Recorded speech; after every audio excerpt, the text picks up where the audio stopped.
여러분 반갑습니다. 오늘도 새벽 돌베개에 나오신 모든 성도님들을 주님의 이름으로 환영합니다. 또 어느새 주말이 되었는데요. 오늘 이 주말도 또 하나님의 말씀, 욥기 말씀 묵상하면서 또 말씀으로 잘 또 이 하루도 보내고 또 주일도 잘 준비하는 우리 모두가 되기를 바랍니다. 오늘 우리에게 주시는 하나님의 말씀은 욥기 14장 1절로 6절까지의 말씀입니다. 여인에게서 태어난 사람은 그 사는 삶이 짧은 데다가 그 생애마저 괴로움으로만 가득 차 있습니다. 피었다가 곧 시드는 꽃과 같이 그림자같이 사라져서 멈추어 서지를 못합니다. 주님께서는 이렇게 미미한 것을 눈여겨 살피시겠다는 겁니까? 더욱이 저와 같은 것을 심판대로 데리고 가셔서 심판하시겠다는 겁니까? 그 누가 불결한 것에서 정결한 것이 나오게 할 수 있겠습니까? 아무도 그렇게 할 수 없습니다. 인생이 살아간 날수는 미리 정해져 있고 그 달수도 주님께서는 다 헤아리고 계십니다. 주님께서는 사람이 더 이상 넘어갈 수 없는 한계를 정하셨습니다. 그러므로 사람에게서 눈을 돌리셔서 그가 숨을 좀 돌리게 하시고 자기가 살 남은 시간을 품꾼 만큼이라도 한번 마음껏 살게 해 주십시오. 아멘. 오늘은 욥기 14장의 말씀을 갖고 하나님께 낯익은 사람들 이런 제목으로 함께 하나님 말씀을 나누도록 하겠습니다. 12장에서 시작된 욥의 변론이 꽤 길게 14장이 넘어가도록 계속 이어집니다. 깊은 체념에 빠진 욥은 금세 시들어버리는 꽃과 같고 그림자같이 사라져서 머물지 못하는 짧은 인생을 살아가는 자신과 이런 하찮은 인간을 전능한 자이신 저 하늘의 하나님께서 흠을 찾으려고 하신다면, 그렇게 재판하신다면 어느 누가 깨끗할 수 있겠냐며 하나님께 호소합니다. 즉 너무 하시다는 것이죠. 가혹하다는 것입니다. 그래서 결국 욥은 자신을 향한 하나님의 시선을 거두어 달라고 기도합니다. 욥의 기도가 그런 것이에요. 나에 대한 관심을 이제 좀 끊어 주십시오 라고 하나님께 기도를 합니다. 들판에 나가 온몸이 땀에 적도록 열심히 일한 이 품꾼이 시원한 물 한 잔 마시려고 잠시 잠깐 한숨 돌리는 그 정도의 시간만이라도 제발 가질 수 있게 제발 자신의 인생을 향해서 가지고 계셨던 그 시선을 거두어 달라고 하나님께 간청합니다. 그러면서 욥은 지금 찍힐지라도 다시 움이 돋아나는 가지의 그 작은 희망조차도 완전히 사라져버린 그런 상황에 놓여 있다고 하나님께 기도합니다. 자신의 삶은 완전히 말라버렸고 사그라들고 있다고 그렇게 이야기를 하지요. 지금 욥이 이런 고통을 겪고 있는 것입니다. 잠시 잠깐 숨 돌릴 순간도 없고 또 아주 작은 희망도 품을 수 없는 그런 순간을, 그런 삶의 때를 살아가고 있다고 욥은 말하고 있는 거예요. 사실 고통이라고 하는 것은 우리 모두에게 우리를 낯선 자로 만들어 버립니다. 언제 끝날지 모르는 그 고통 속에서 친척에게, 친구에게, 가족에게, 그리고 심지어 내 자신에게도 고통을 겪고 있는 나의 모습은 매우 낯설게 느껴지지요. 얼마 전까지만 해도 건강했는데, 지난주에 만난 밥도 함께 먹고 즐거운 시간을 보냈는데, 고통이 찾아오는 그 순간부터 나는 내 자신을 포함한 모든 이들에게 낯선 사람이 되어 버립니다. 가장 절망스러운 것은 그러한 내 자신을 하나님마저 낯선 사람 보듯 하신다고 그렇게 느껴질 때이지요. 예전에 어디서 잠깐 봤던 영상 중에 치매에 걸린 어머니를 승용차 뒷좌석에다 태우고 아들이 운전하면서 어디로 가는 그런 장면이 있었습니다. 그런데 그 치매 걸린 노모가 아들에게 이렇게 말을 했어요. 아저씨 누구세요? 이렇게 말이죠. 그러자 그 아들이 고개를 돌려서 어머니를 쳐다보지도 못하고 운전대를 두 손으로 이렇게 움켜쥐고 소리내지 않게 우는 모습이 영상에 담겨져서 이렇게 유튜브에서 한번 본 적이 있습니다. 그런데 바로 이 낯설음, 나를 낳아주고 나를 또 재워주고 먹여주고 키워준 어머니가 내게 이런 말씀을 하실 때 그때 이 낯섦은 아들의 가슴을 아마 무너지게 했을 것입니다. 그런데 지금 하나님께서 욥에게 이렇게 말씀하시는 것 같아요. 아저씨 누구세요? 라고 말이죠. 더더욱 그렇게 욥이 느끼는 이유는 가족과 또 가장 친한 친구들마저 욥을 그렇게 대하기 때문입니다. 세상 모든 사람들이 나를 버리고 또 나의 몸과 영혼을 절망의 문 앞으로 몰아간다 하더라도 나를 사랑해주고 나를 믿어주는 가족들만 있다면 그가 누가 되었든 어느 상황에 있든 그 절망을 밀치고 다시 일어날 수 있지요. 가족은 원래 그런 것입니다. 어미에게는 자식이 그런 존재일 수 있고 아비에게는 자신이 부양해야 하는 사랑하는 아내와 자녀들이 그럴 수 있지요. 그런데 오늘 본문의 욥은 이처럼 다시 일어설 수 있는 마지막 희망인 가족으로부터도 버림을 받습니다. 모든 사람에게 낯설은 존재가 되어 버린 거예요. 욥은 12장부터 14장에 걸쳐서 친구들의 질문에 계속 항변합니다. 그러다 결국 욥은 13장 후반부터는 자신의 그 항변의 대상을 바꾸게 되는데 바로 하나님께로 자신의 그 대답의 상대를 바꿉니다. 견디기 힘든 고통 속에서 욥은 하나님을 끊임없이 밀쳐내려 하지만 역설적으로 그의 영혼의 손끝은 오히려 하나님께 닿아 있었던 것이에요.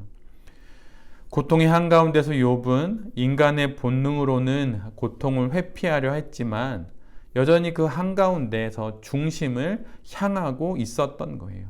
바로 하나님께로 말이죠. 절규 속에서 흔들릴지언정 방향을 잃지는 않았던 것입니다. 욥기 19장 25절로 26절에 욥은 이렇게 이야기를 해요. 내가 알기에는 나의 대속자가 살아계시니 마침내 그가 땅 위에 서실 것이라. 내 가죽이 벗김을 당한 뒤에도 내가 육체 밖에서 하나님을 보리라. 이 부분을 메시지는 이렇게 기록합니다. 그러나 나는 아네. 하나님이 살아계심을, 그분은 나를 되살려 주시는 분, 그분이 마침내 땅에 우뚝 서실 것이네. 나 비록 하나님께 호된 벌을 받았지만 그분을 뵐 것이네. 내 두 눈으로 직접 하나님을 뵐 것이야.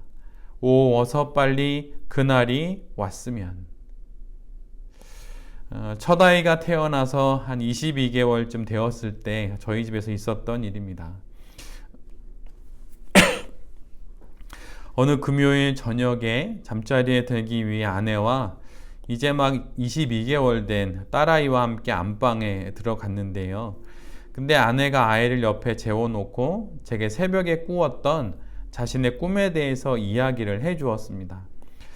새벽에 꿈을 꿨는데 어느 마을에 제 딸아이가 이름이 시울인데 22개월 된 시울이와 또 이제 아내가 함께 있었습니다. 그런데 동네 사람들이 갑자기 몽둥이를 들고 시울이와 또 아내에게 몰려들더니 이렇게 말했다는 거예요. 시울이를 가리키면서 이 아이는 사실 사람이 아니라 호랑이가 변신해서 아이가 된 것이라고. 그래서 이 아이를 잡아서 죽이지 않으면 동네 사람들이 다 물려 죽고 당신도 죽는다고. 그러더니 일순간 동네의 모든 사람들이 시우리를 잡으려고 쫓아가고 아내도 얼떨결에 같이 뒤따라갔다고 합니다. 그런데 22개월 된 아이가 뒤뚱거리며 도망 다니면서 막 우는 거예요. 얼마나 그 시간이 지났을지 도망다니면서 울고 있는 시우리를 보면서 너무나 가슴이 아팠다고 합니다. 그래서 어떻게 하지? 이렇게 하다가 이런 생각을 하게 되었다는 거예요. 내가 차라리 잡혀 먹히고 말지 저 작은 것을 어떻게 내어주나. 이러다가 아내는 새벽에 잠에서 깨어났고 일어나 앉아서 자고 있는 아이를 보며 이렇게 울었다고 합니다. 부모의 사랑이 이런 것이지요. 차라리 내가 호랑이인 아이에게 잡혀 먹어 죽더라도 자식을 지켜주려는 것이 부모의 마음입니다. 이야기를 들으면서 마음 한구석이 짠해오기도 했고, 또 한편으로는 내가 참 좋은 여자와 결혼했구나, 또 이런 생각도 하게 되었어요. 이것이 부모의 사랑이지요. 지금 욥의 상황은 욥 몽둥이를 들고 쫓아오는 사람들을 보며 엄마가 어디 있지? 이렇게 생각했는데 엄마가 그들 중에 있는 것을 확인한 꼴이에요. 그러나 아기는 엄마의 마음을 모르지요. 엄마의 속 깊은 그 마음을 전혀 알지 못합니다. 잡아먹히더라도 지켜주려는 그 엄마의 마음을 말입니다. 지금 욥이 그리고 우리 모두가 하나님으로부터 이런 사랑을 받고 있는 거예요. 그리스도인이란 삶의 형통과 고통, 이 둘 중 어디든 그 어떤 상황이든 여전히 우리 모두가 하나님의 손안에 있음을 기억하는 사람들입니다. 달리 말하면 하나님의 얼굴이 우리를 향하고 있음을 아는 사람들이에요. 모든 이들에게 낯선 존재가 되었다 할지라도 심지어 내 자신에게도 내가 낯설게 느껴졌던 고통의 순간이 있다 하더라도 하나님께만은 우리 모두는 결코 단 한 번도 낯선 사람이 된 적이 없었습니다. 우리의 좁고 또 약한 어깨 위에 무거운 인생의 짐을 지고 살아가며 수없이 많은 고난과 어려움을 겪는다 하더라도 우리 모두는 언제나 하나님께 낯익은 사람들이에요. 비록 내가 내 자신에게 낯선 사람처럼 느껴질 때라도 말이에요. 우리 모두가 기억해야 할 것은 비록 내가 내 자신에게조차 낯설게 느껴지는 그 고통의 순간과 시련의 상황 속에서도 하나님께 우리는 여전히 낯익은 사람이라는 그 사실을 우리는 잊지 않아야 한다는 것입니다. 그리고 하나님의 낯이 우리에게 향하신다면 우리는 다시 한 걸음 발걸음을 내딛어서 삶을 살아가게 될 수 있고 또한 우리의 인생을 끝까지 완주할 수 있는 것이에요. 인생을 살다 보면 어려운 일을 당할 수 있습니다. 좀처럼 풀리지 않고 열리지 않는 인생에 힘이 들지요. 그럴 때 여전히 나를 향하시는 하나님의 사랑을, 그 모성애를 잊지 않는 우리 모두가 되기를 간절히 빕니다. 하나님이 고통 가운데 있는 우리를 향해 이렇게 말씀하시는 거예요. 딸아, 너 내가 업고 키웠다. 아들아, 너 내가 안아서 키웠다. 라고 말이죠. 개역 한글로 시편 139편 9절로 10절 말씀을 읽어드리면 내가 새벽 날개치며 바다 끝에 가서 거할지라도 곧 거기서도 주의 손이 나를 인도하시며 주의 오른손이 나를 붙드시리이다. 이런 말씀이에요. 이 시편 139편의 고백처럼 거기서도 고통의 그 자리에서도 많은 시련과 환난의 그 자리에서도 주님의 손이 우리를 붙들고 계십니다.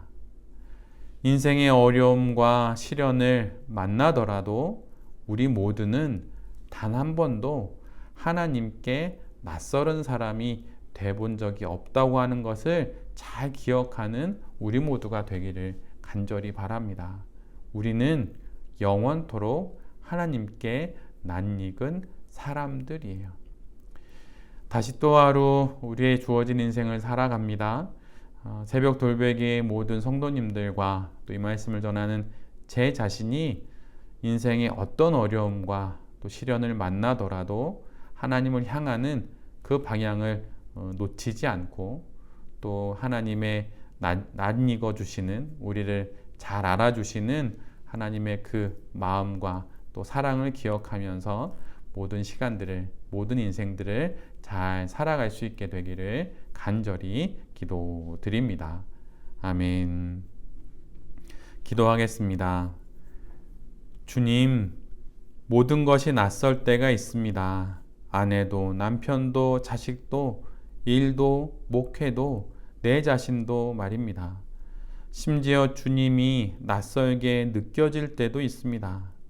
아들을 향해 아저씨 누구세요? 라고 말씀하시는 듯 내 인생과 내일을 돌아보지 않으시는 것 같을 때가 있습니다. 그때에도 당신을 향하는 방향을 잃지 않는 우리 모두가 되게 하여 주시옵소서. 너 내가 업어 키웠다. 물에 젖을까 업어서 강 건넜고 추울까 품에 품며 너 내가 그렇게 키웠다.